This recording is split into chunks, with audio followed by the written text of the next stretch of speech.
গ্রীষ্ম আসার সঙ্গে সঙ্গে যেরকম প্রচণ্ড একটা গরম পড়ে, তখন কিন্তু সত্যি আমরা সবাই আকাশের দিকে তাকিয়ে থাকি কতক্ষণ একটু বৃষ্টি আসবে আর কতক্ষণে একটু শরীরটা ঠান্ডা হবে, প্রকৃতি ঠান্ডা হবে।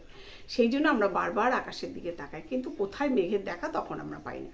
তো যাই হোক, এবছর যদিও গ্রীষ্মটা সেইভাবে যে ভ্যাপসা গরম প্রচুর অনেক দিন ধরে গরম চলেছিল, এটা কিন্তু নয়। এবছর গরমটা তুলনামূলক অনেক কম। আর তার একটা কারণ হচ্ছে এবছর বৃষ্টিটা প্রচুর হচ্ছে। মানে প্রথম থেকে গ্রীষ্ম কয়েকটা দিন গরম ছিল, তারপরে কিন্তু মোটামুটি বৃষ্টি টুকটাক টুকটাক করে চলছিল। মাঝখানে কয়েকটা দিন বোধহয় একটু গরম পড়েছিল। তা যেটা কথা সেটা হচ্ছে বৃষ্টিটা যে শুরু হয়েছে, যে আগে যেমন বৃষ্টি হতো ঠিক আছে, মাঝে মাঝে বৃষ্টি হতো, মাঝে মাঝে রোদ হতো, বর্ষাকালে তো বৃষ্টিটা আসবে, এটা তো সবাই জানে। কিন্তু এবছরের বর্ষাটা যেন একেবারে একটু অন্যরকম। মানে এটা চলছে তো চলছে, চলছে তো চলছে, থামাথামির কোনো বালাই নেই, থামাথামির যেন চিন্তাভাবনাও নেই বৃষ্টির। মানে কি বলবো, কিন্তু আমাদের যেটা অসুবিধে সেটা হচ্ছে আমাদের এমনিতেই মানে রাত্রিবেলা ঠিক করি সকালে কি রান্না করবো, সকালে ঠিক করি দুপুরে কী হবে, দুপুরে কী হবে, মানে আগে আগে সব ঠিকঠাক থাকে রান্না বান্নাটা। তো এখন অসুবিধা যেটা হচ্ছে, সবসময় মানুষের ঘরে কত মজুদ সবজি, কত মজুদ সব কিছু, মাছ মাংস থাকে, সেটা তো থাকে না। এই যে সকাল থেকে কন্টিনিউ বৃষ্টি চলছে, তার ফলে কী হচ্ছে, বাজারে যাওয়াটা তো একটা সমস্যা হয়ে যাচ্ছে। কদিন বৃষ্টিতে ভিজে ভিজে মানুষ বাজারে যাবে, বৃষ্টিতে ভিজে ভিজে বাজারে গেলে সবাই অসুস্থ হয়ে যাবে, সবার শরীর খারাপ হয়ে যাবে, তখন আবার তাকে নিয়ে ডাক্তার দেখাতে যেতে হবে।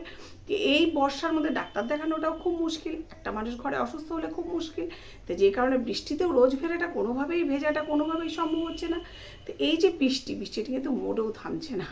তো এতে কি হচ্ছে, না বৃষ্টি থামছে না, মানে আমাদের বাজার ঘাট রান্না বান্না এটাও একটা ব্যাপার হয়ে যাচ্ছে, অসুবিধে। আর প্রত্যেকেরই প্রত্যেক কিছুতে অসুবিধে। যেমন দিনমজুর যারা প্রত্যেক দিন খেটে খায়, রোজেরটা রোজ নিয়ে যায় বাড়িতে, তাদের পক্ষে যে কতটা কষ্টে সেটা আর বলার কথা না। আর এটা প্রত্যেকের জন্য খুবই অসুবিধে, কারণ যারা ব্যবসা করে তাদের জন্যও এটা খুব অসুবিধের। কারণ প্রত্যেক দিন দোকান খুললেও দোকানে কতটা কি হয়, এই বর্ষার মধ্যে কত লোকজন আসতে পারে, এটা একটা ব্যাপার। তারপরে সব কিছুতেই, সবার জন্য সব কিছুতেই এতে খুব অসুবিধে। সবার বাড়িতে তো আর বাসন মাজার জায়গাটা ঘরের ভেতরে নেই, তাদেরকে বাইরে বাসন মাজতে হচ্ছে, বা বাইরে অনেক কাজ থাকে মানুষের, সেগুলো করতে হচ্ছে। তো এই একটা ব্যাপার, এত বৃষ্টিতে সত্যি প্রত্যেকটা মানুষের খুব অসুবিধা হয়ে যাচ্ছে। আর বিভিন্ন সবজিপত্র সব নষ্ট হয়ে গেছে, তার দামটা দ্বিগুণ হয়ে গেছে, মানুষের অসাধ্য হয়ে যাচ্ছে সেগুলো কেনাকাটা করা। তো এই একটা খুবই মুশকিলের ব্যাপার হয়ে গেছে এতগুলো বৃষ্টি। তবে এবার বৃষ্টিটা ধরুক, এটাই আমরা চাই, যে বৃষ্টিটা আর দরকার নেই। সত্যি বলতে আর বৃষ্টি ভালো লাগছে না, কোনো কিছুই বেশি ভালো লাগে না। গরমটা যখন প্রচণ্ড পড়ে তখন মনে হয় আর গরম ভালো লাগে না, বৃষ্টিটাও কিন্তু ঠিক তাই, এত বৃষ্টি আর ভালো লাগছে না, আর পারছি না আমরা।